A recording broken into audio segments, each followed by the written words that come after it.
This is the Fleming 58. I've been after getting a Fleming video on my channel for a little while, and we're here at Southampton Boat Show and a perfect opportunity to do so. So we're going to head on board this one and we're going to have a good look round. But these are a beautiful looking boat. They're all about serious high quality, long distance cruising, and there's something of a connoisseur's boat, to be honest.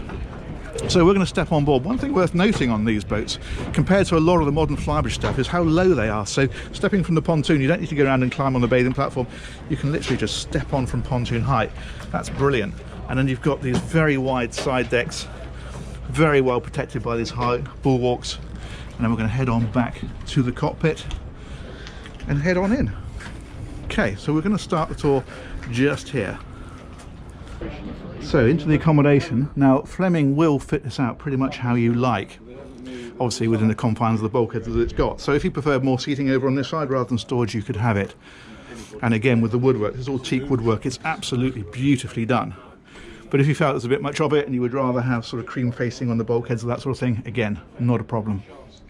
The galley is on this level, of course, you can see it just here.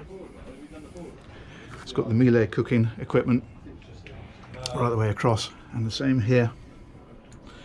And of course masses of storage. Dishwasher is in there, and there's a huge American fridge freezer over on this side, so that works very well. And of course it caters for this area brilliantly. And up ahead of this is the wheelhouse, and also on this level is the day heads, which is in here, so you don't need to be heading downstairs every time someone wants to use the loo. That's there for use during the day. And this is the wheelhouse, the pilot house, whatever you want to call it. This is a stunning area. You've got doors either side. This is a great little area for people to sit and join in the ride. And what's nice is they've raised this up so it's the same height as the helm seat. Everyone's on the same level and they can see out from there. One thing very much worth pointing out is this bonning system. This controls the entire boat. Now, if I get this so there's no reflection, there we go. I can show you what this does. Things like a checklist. So basically, when you're setting sail, everything should be green. So if you've got, for example, we've got the stern door open, that's red. So you can do a very easy check and make sure that everything is switched on and closed and how it should be. But it's much more than that. If we hit the menu button, this takes us into things like the engine configuration, so we can go for gauges. We just want that nice and simple. That's all your engine gauges. But if we come back, again, it gets much more detailed. You can go into bar graphs for here. That's great for comparing everything. And you've also got engine displays, but everything is controlled by this. Fuel system is on here. Let's come back. Navigation lights, DC power, AC power, bilges, the whole lot. You can see temperatures on here. It's an incredibly complex system. And there's another one of these on the Flybridge, and they're completely independent. So if one stopped working, you've still got access from the other. But there is a complete backup, because in here is all of your circuit breakers. But you can open this, and in the event of absolute total failure of that bonning system, it's unlikely it's going to happen, but if it did, you've got manual switching for everything. So you're never ever going to be stuck. There's always a way to control it if needed, even if those bonning screens failed. Look at the wiring on here as well. Beautiful job.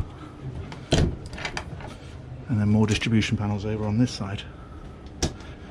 That is very, very nicely done. Another thing worth mentioning, controls for the nav screens. So those screens there you can control from the helm seat. These are your throttles and shifters, of course, and your thrusters. But this is the twin disc joystick system. This links this and this, so you can just switch over, ignore these, and literally just drive the boat wherever you want it to go on that. So when you're docking, you want the boat to go sideways, it will configure engines, thrusters, and make the boat do your bidding, depending on how you move the joystick. There's also a hold system, so you can actually, if you're waiting for a lock or something, you can hit a hold button and it will keep the boat absolutely locked in position on the GPS. You don't have to do anything, it'll sit exactly where you put it. Okay, so let's come down to the lower deck and we'll take a look down there.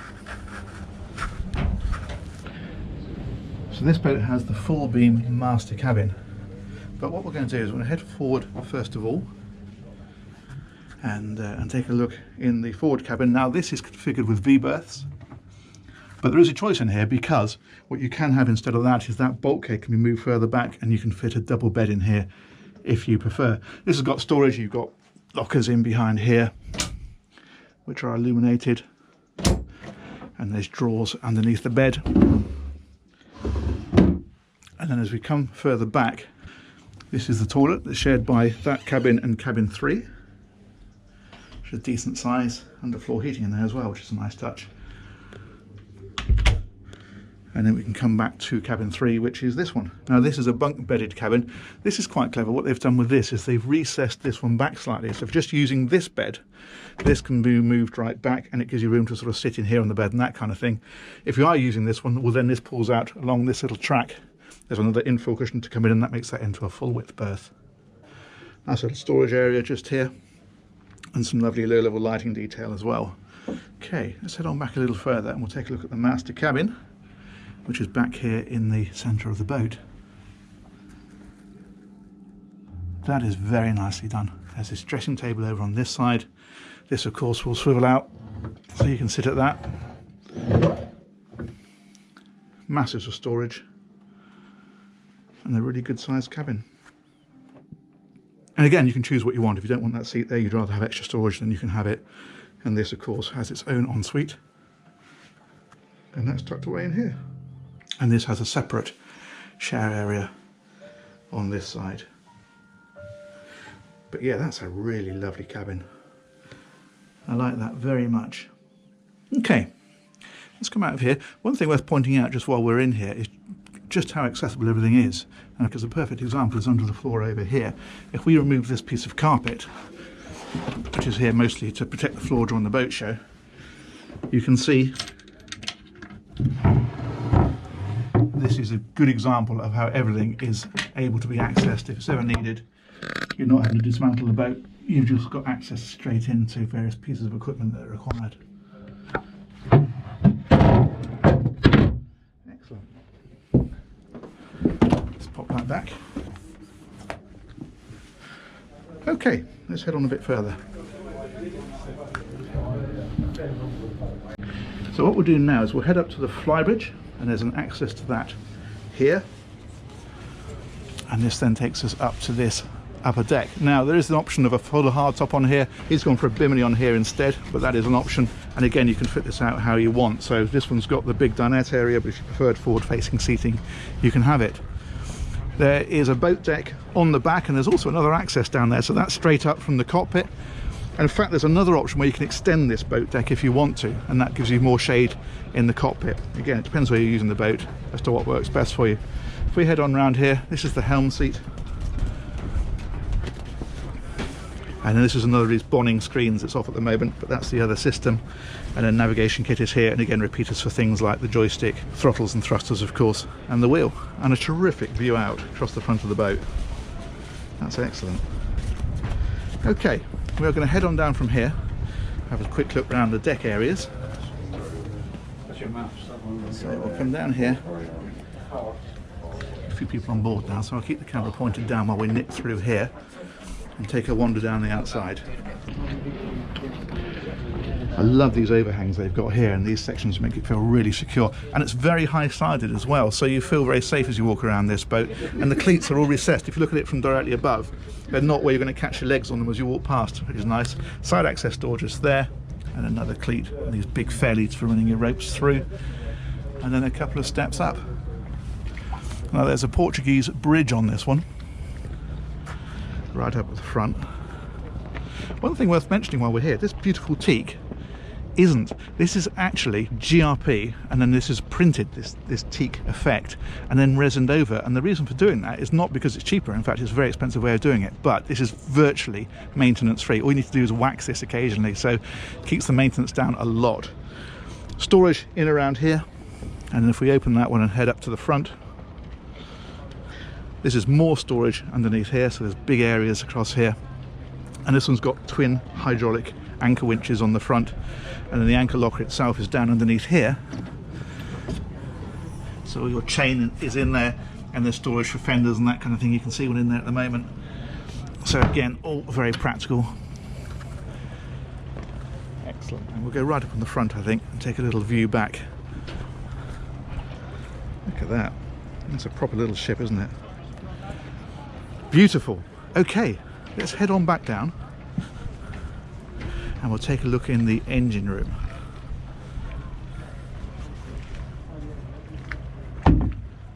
So, back down this lovely side deck. These are the side access doors from the helm, by the way, as you probably noticed as we came past. Of the fact that there's rails everywhere, it's a very secure boat to walk around, even if the weather's not great. And then the engines are back underneath here. Okay.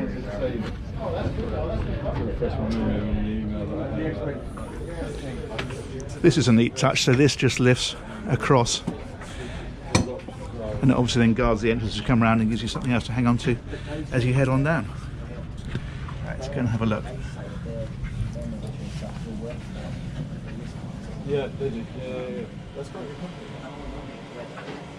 Now these engines are MAN i6, they're 800 horsepower each, and they're giving the boat top speed of up to about 20 knots, 19-20 knots, that sort of region. But you'll cruise comfortably at 15, and if you drop speed that to about 8 or 9 knots, which is its displacement speed, well then you're into some serious range. You've got about 2,500 miles of range. This is a full height engine room in here, as you can see. And if you have a look around here, use your stabiliser system, so she's got stabilisation on, that's both underway and also 0 speed. Now an interesting point about this is that the air intakes are underneath the coamings in the cockpit, and that means that the air goes down and round and back up into them, and that means the salt drops away rather than getting sucked into here. And that's why this space is so immaculate. It hasn't been cleaned for the boat show, and this boat is 3 years old, but it looks absolutely brand new. So that is a system clearly that works very well. Generator is just there, and then there's a big lazarette underneath here. That's accessed from the cockpit, but that's storage, and also there's a lot of access to equipment, as you can see. Stern gear, that kind of thing. It's worth talking, in fact, about redundancy on this boat, because everything is backed up. The steering pump, for example, there are 3 of them on these boats, so in the event of a failure you've got 2 backups. And these engines, these are electronically controlled, but they are 2 completely separate computer control systems. In the event of failure you just simply switch over to the other one and carry on. And even things like the fuel filters, you've got twin filters, easy to get at, but you can just change from one to the other. If you had a blockage in there, you'd flick that over to the other one, and then you can work on this and carry on running. The whole point of these boats is just to keep moving, and they do that brilliantly. Excellent, that's very pleasing. Okay, let's head back on up and finish off. Yeah, I think let's, I guess, keep picking on the So that is the Fleming 58. Now the one thing you may have noticed that I haven't covered is the crew cabin. That's because there isn't one. If you want a crew cabin on one of these, you can have it. You go for the Fleming 60. It's essentially the same boat, but that transom across there, that moves back further. There's a seating area then, and then there's a 2-berth crew cabin underneath it. But this boat, as it is, doesn't have one. But very pleased to have got that one at last. Been after a Fleming for a long time, and I hope you've enjoyed that tour. If you have, do give the thumbs up the click, that always helps the analytics. And do subscribe if you haven't already, because I've got some great tours coming, and that'll let you know as soon as they go live. I look forward to seeing you on the next one. Thanks very much for watching. Take care. Bye bye.